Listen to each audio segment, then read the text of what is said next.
Hi everyone, today we're going to make drawings inspired by the artist named Keith Haring. So this is an example of what his artwork looks like, and there's a slideshow in Google Classroom that you can watch with a whole lot more artwork done by him. So I'm going to show you step by step what we're going to do. First, you're going to need white paper. You're going to need a pencil and then crayons or markers, and if you have a permanent marker, that's always best, but if you don't, it's okay. All right, so step one, the first thing we're going to do is start with a stick figure, and it's best if you can actually look at somebody. When you do the stick figure, you want to make sure you show where the hands are, where are the knees, where are the elbows. It's going to make it a little bit more realistic. So my stick figure is going to be riding a skateboard.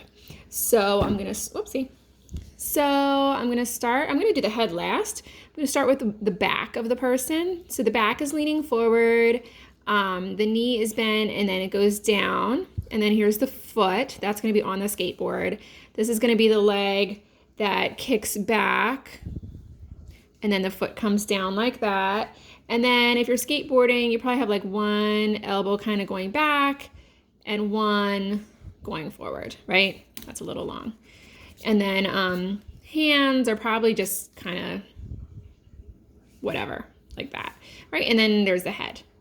Okay, so that's step one.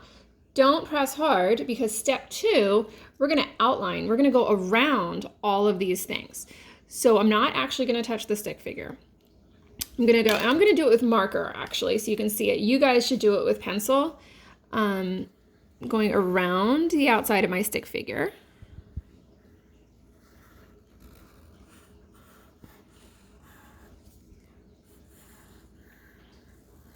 A lot of Keith Haring's figures have rounded edges.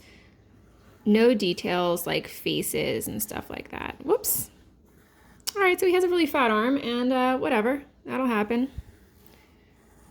I'm not gonna quit just because of a fat arm. Okay, and then I actually am gonna make the skateboard too. Something like that. Some of you who ride skateboards are going to think that this looks ridiculous, but that's okay. All right, so there he is, or she. Okay, then the next step is we're gonna erase the inside line. And for your drawings, you'll notice in the slideshow, sometimes Keith Haring will do a whole page with tons and tons and tons of people. So you can do more than one figure on your paper, but I suggest just doing one at a time so you have room for the outlining.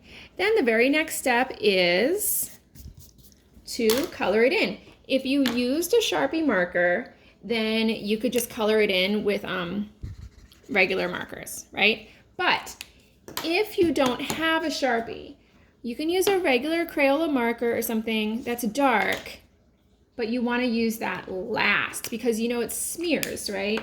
So if let's pretend this is my shape, right? And it's outlined with this is not permanent. So if it's not a permanent marker and then I go to color, it's not smearing. Normally it smears and gets really yucky. This actually is not smearing, but I think you guys know what I'm talking about. So anyway, try to outline with a permanent marker if you can. And then the very last step is he always adds motion lines. So we know this foot was moving, so maybe put some lines there. This arm is probably moving. The skateboard was moving, so we can go like that to show that the skateboard was moving.